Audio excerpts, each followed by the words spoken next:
Hey, I hope all of you caregivers are doing well today. I wanted to address real quickly what I think our biggest fear is as caregivers. I mean, this is our major stressor. It's what nightmares are made of. It was something I was obsessed with for several years. It has come up literally at every support group I've ever facilitated. It's throughout the caregiver threads on social media where people are talking about things they're concerned about. And that is, oh my gosh, what if I get Alzheimer's myself?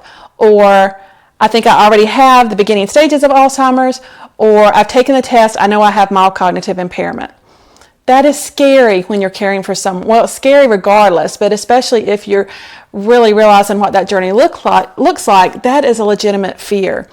And I know with me, like I said, it was an obsession for a couple of years because with my dad having early onset and my mom having late onset, actually my obsession was before I even started caring for my mom.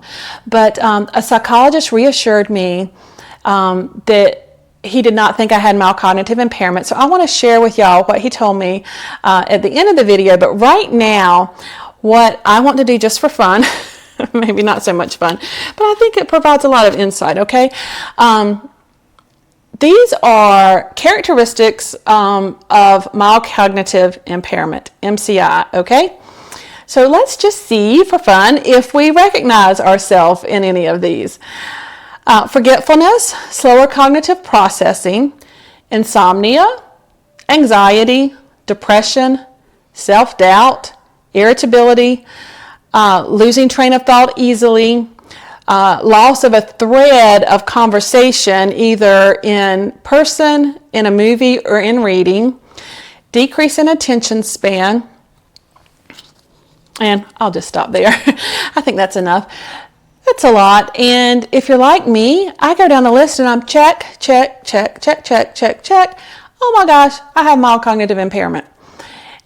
And let me tell you, if you go online and research, because I used to teach some classes on caregiver burnout, and with professionals, it's called compassion fatigue.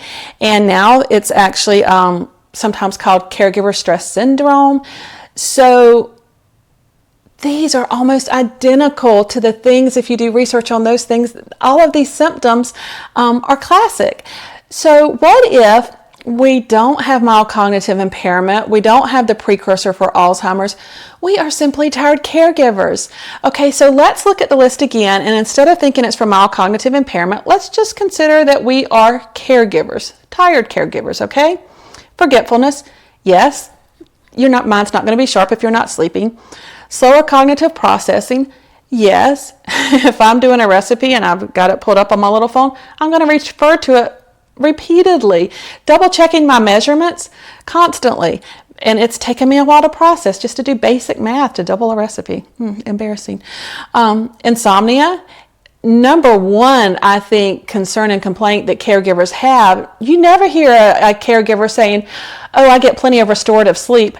No, it's I only get a few hours, or if I do get a full night's, it's very interrupted, so I don't feel rested the next day.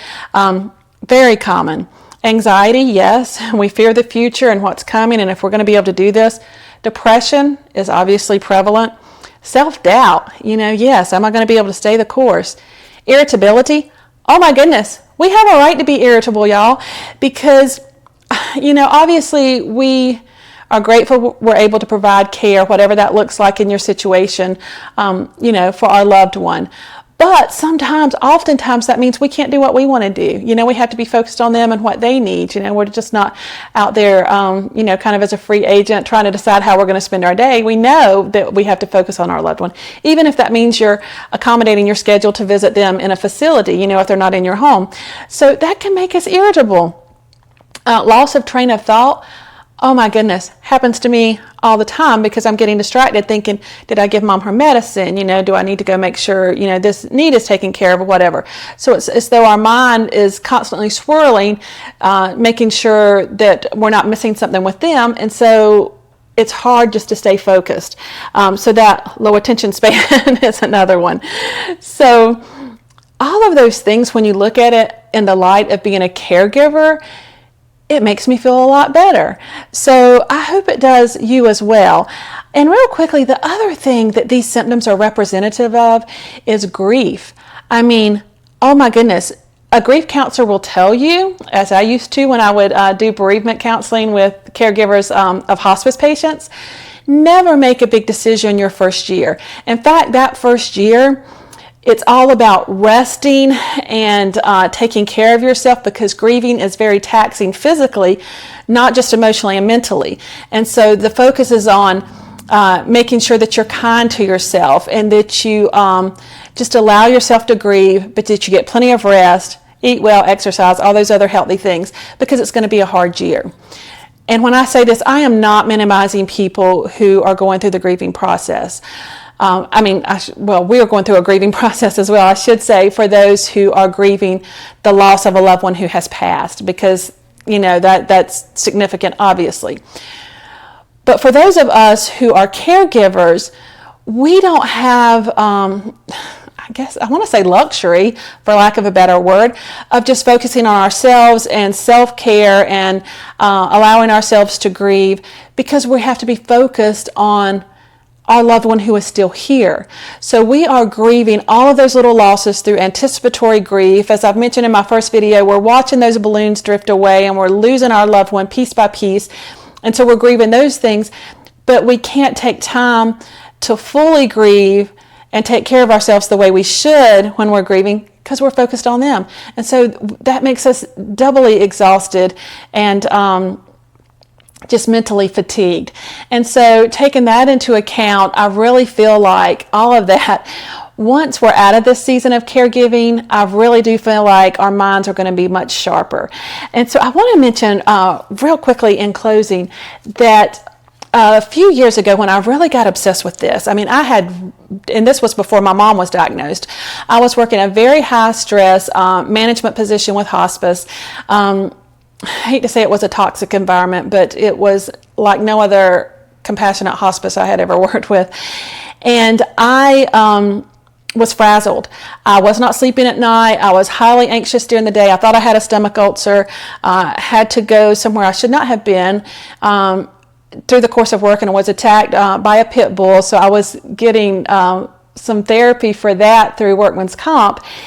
And I was telling the therapist, I said, I really think I have mild cognitive impairment. I can't, just doing the budget is overwhelming to me. Dealing with staff issues, I'm cranky. I'm not who I always have been as far as, leadership.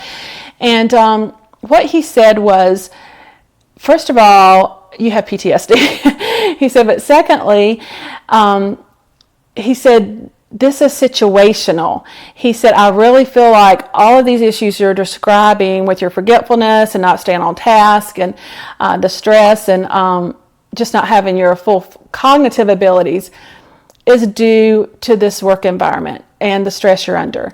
So when I changed that and no longer had that enormous stress, it was almost immediately I saw some change, but within a month, my mind felt sharper than it had been in years. My memory was better. I could recall words. I was having a hard time in the other job even finding my words. So just know that as caregivers, we also have that stress, because I was clear for several years and was just so excited that, okay, I don't have this fear anymore. It's not prevalent right there in my face every day. But now that I'm here with my mom, oh my goodness, I feel like I'm slipping and, losing my mind, literally. I feel like my brain is not functioning. And so I remind myself, this is temporary. This is seasonal. I am back in a high stress situation, and I am confident that once this season is over, as hard as that's going to be, and certainly not wishing my time away because I'm cherishing this time, but I do think that eventually my mind is going to be clear, my brain is going to be sharp, and I really feel like that's going to be the case with y'all as well. Again, I don't want to minimize it. I know it can be a legitimate concern, but I think in spite of that, we have to be intentional about pushing it to the back burner, being hopeful, and just knowing that things will be better. So I think that is it. I thank you if you stuck with me to the end. And if you did, by the way, and you want to be alerted each time I post one of these videos that are now random and don't have a scheduled time to post them, just push that little subscribe button down at the right hand corner. And then if you do that and then push the little bell next to where it says subscribe, you'll be alerted real time. That is it. I hope y'all have a great day. Till next time, take care.